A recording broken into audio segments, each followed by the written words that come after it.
Benvenuto o bentornato nel Bosco delle Streghe, caro pellegrino dell'ignoto. Oggi raccontiamo la storia della prima donna e la prima strega che ha dato origine alla magia. Parliamo di Lilith. Lilith è una divinità dimenticata presente nelle antiche religioni con tanti diversi nomi. Lei è la prima donna ed è anche la prima strega. La ritroviamo come dea oscura nella mitologia celtica sotto forma della dea della luna nera. Nell'antica Roma era chiamata Noctua Tenebris o Maga Tenebris, per arrivare poi con il nome di Strix nell'antica Grecia. Il nome Lilith è presente poi nella religione mesopotamica ed ebraica. Prendendo in esame solo queste che sono le religioni ad oggi più note in Europa, non trovate strano che questa figura sia onnipresente? Nel senso che, con altri nomi, lei c'è nell'ebraismo, c'è nella mitologia norrena, greca, romana e celtica, esiste nella cultura cattolica. Dunque la conclusione è semplice: Lilith è esistita. Testimonianze su Lilith. Testimonianze scritte su Lilith le ritroviamo in diverse citazioni della Bibbia. In particolare la sua descrizione è presente nel secondo capitolo della Genesi, oltre che nelle sacre scritture. Nel libro ebraico della Kabbalah o cabalistico, vi è narrata la sua intera storia. Lilith è la prima donna, fu creata da Dio prima ancora di Adamo. Questa è già una citazione interessante. Dio decise di creare prima la donna, che aveva in sé il segreto divino della nascita, cioè la gravidanza, e quindi della vita. In seguito creò Adamo a sua immagine e somiglianza. In questo racconto c'è però una discordanza. Vedete, la terra fu creata, ma prima della comparsa dell'uomo, essa era abitata da entità. Nella Genesi o nella Bibbia, la terra era abitata da angeli caduti sotto diverse forme, demoni, spiriti e via dicendo. Ciò vuol dire che gran parte della mitologia pagana, dove ci sono le descrizioni del caos, dei titani, di e di entità mutaforma, probabilmente non è tutta fantasia. Comunque in questo caos Dio decise di creare un paradiso terrestre che fosse abitato solo da esseri puri. Qui vi era una fitta vegetazione, cibo a volontà, gli alberi sempre ricchi di frutta, acqua e un clima mite. Tale luogo doveva essere abitato da creazioni divine che fossero pure e non corrotte, ma soprattutto che sarebbero state immortali. Da un pugno di polvere si creò prima la donna e poi l'uomo, in modo pari ed eguali. Tuttavia ad Adamo vennero concessi più diritti. Lui aveva il dominio su tutto quello che era stato creato da Dio, mentre la donna aveva il compito solo di riprodursi, in modo da continuare la vita. Costei però era costretta a sottostare ai voleri di Adamo, poiché lui, essendo uomo, era il dominatore predestinato. Lilith però riteneva che lei, essendo creata al pari di Adamo e dotata del libero arbitrio, avesse gli stessi diritti. Per questo non ubbidiva né ai comandi di Adamo e tantomeno a quelli di Dio. A questo punto della narrazione non si può negare che Lilith fu la prima compagna, amante, moglie, sposa, amica di Adamo. Però c'è un elemento che non viene mai citato nel racconto che riguarda Lilith, vale a dire il possesso del libero arbitrio. Il libero arbitrio è la libera scelta. Questa è una forza che si riassume con altri termini come destino, fato, scelta di vita o energia universale. Infatti è un'energia tale che non può essere modificata nemmeno da Dio stesso. Anche in altri culti religiosi, come la mitologia romana, pagana o greca, notiamo che nessuno può modificare il libero arbitrio, poiché è appunto un'energia universale, unica, che è al di sopra di Dio stesso. Fu questo che permise a Lilith di ribellarsi e di cambiare totalmente il suo destino imposto dagli ordini di Dio e di Adamo. Lilith infatti non fu scacciata dal paradiso terrestre, fu lei che decise di fuggire da questo luogo. Caccia a Lilith.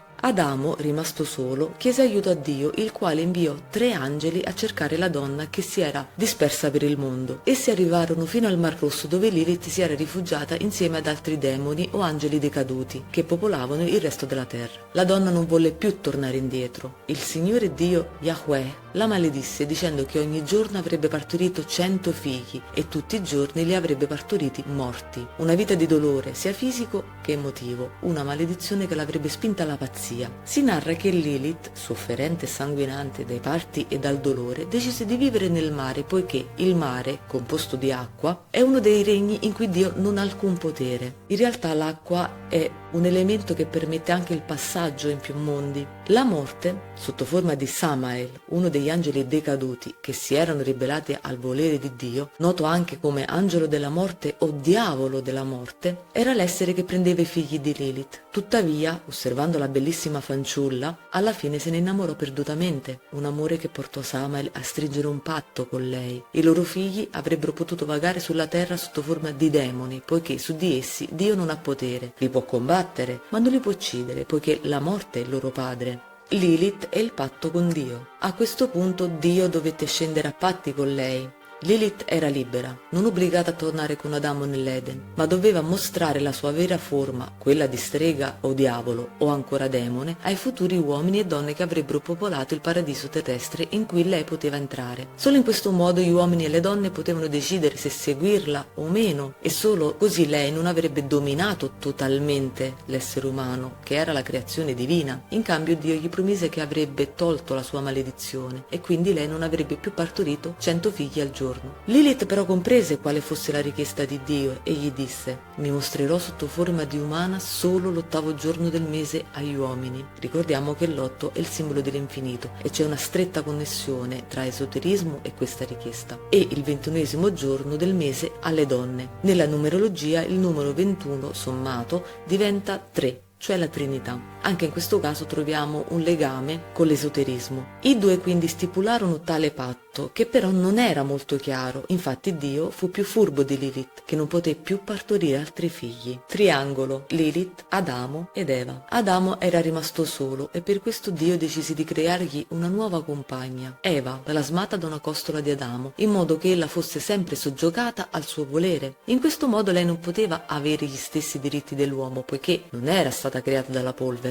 I due a breve avrebbero iniziato ad avere dei figli. Lilith invece non ne poteva più avere e decise di vendicarsi della furbizia di Dio creatore. Si trasformò in una donna con il collo e testa di serpente, avvolgendosi attorno all'albero del melo. La mela era l'unico frutto che Adamo ed Eva non potevano mangiare, il famoso frutto proibito. Abilmente riuscì a convincere Eva a mangiare la mela e fu sempre Eva a convincere Adamo a dargli un morso. Tale disubbidienza venne severamente punita da Dio, che scacciò i due dal paradiso terrestre, scaraventandoli sulla terra. Qui avrebbero procreato e cresciuto la loro prole, cioè i figli, tra tormenti e dolori, in modo che dovessero guadagnarsi il paradiso che lui gli aveva concesso in precedenza. Dio tornò nuovamente a maledire Lilith, che però aveva avuto la sua vendetta. Figli di Lilith. I figli di Lilith precedenti al patto con Dio erano nati morti. In vita rimasero solo 2 figli avuti con la morte stessa. Nell'ebraismo essi sono noti con il nome di Lilim o Lilin, entrambi demoni. Però Lilith non si fermò. Nella sua vita apprese le arti magiche, divenne padrona della notte, madre dell'esoterismo e creatrice di simboli che permettessero agli uomini di entrare in contatto con lei, con i defunti, con i demoni, con angeli caduti e di modificare il destino di altri uomini. Lei escogitò un modo semplice per corrompere l'essere umano, uomo e donna. In particolare per l'uomo lei divenne la lussuria. Infatti è nota per essere una strega e incarnazione della passione, del sesso, delle perversioni e depravazioni, mentre alle donne decise di insegnare le sue arti magiche da apprendere durante le notti di luna. Il suo aspetto può essere quello della luna nera, può diventare anche una civetta, un'ombra oppure un'energia presente nell'aria ma invisibile. Solo nei giorni stabiliti è possibile vederla sotto forma umana e, evocandola, lei mostrerà il suo vero aspetto solo a chi decide che sia degno di conoscerla. Le streghe sono dunque le figlie di Lilith, che possono poi scegliere quale magia eseguire, dalla naturale alla magia nera. C'è da dire che lei ha anche il potere di benedire i futuri nascituri delle sue figlie streghe, donandogli poteri soprannaturali come la veggenza oppure soggiogare la natura al loro volere. Quest'ultime sono chiamate streghe naturali. Riassumendo,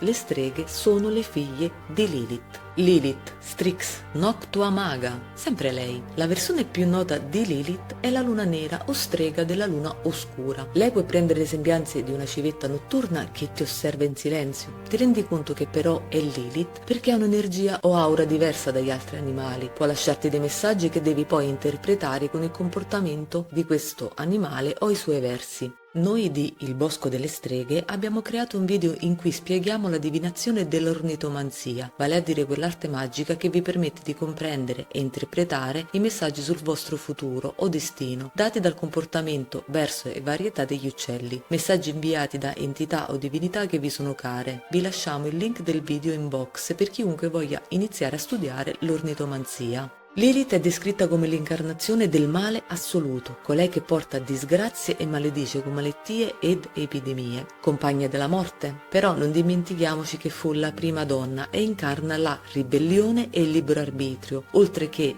la passione, lussuria, vizi e depravazioni sessuali. Insomma, l'istinto originario del piacere di cui non si parla, che rimane nascosto, oscuro, ma che è presente in ognuno di noi, ed è proprio quell'istinto che venne maledetto da Dio e viene continuamente giudicato dalla religione cattolica. Lilith è la madre delle streghe, da non dimenticare. Terminiamo qui la prima parte del video che ci parla di Lilith, la prima strega. Continueremo a narrare la sua vita nel secondo capitolo. Dici cosa ne pensi con un commento e lascia un like se il video ti è piaciuto. Iscriviti al canale per rimanere aggiornato. Un saluto dal Bosco delle Streghe.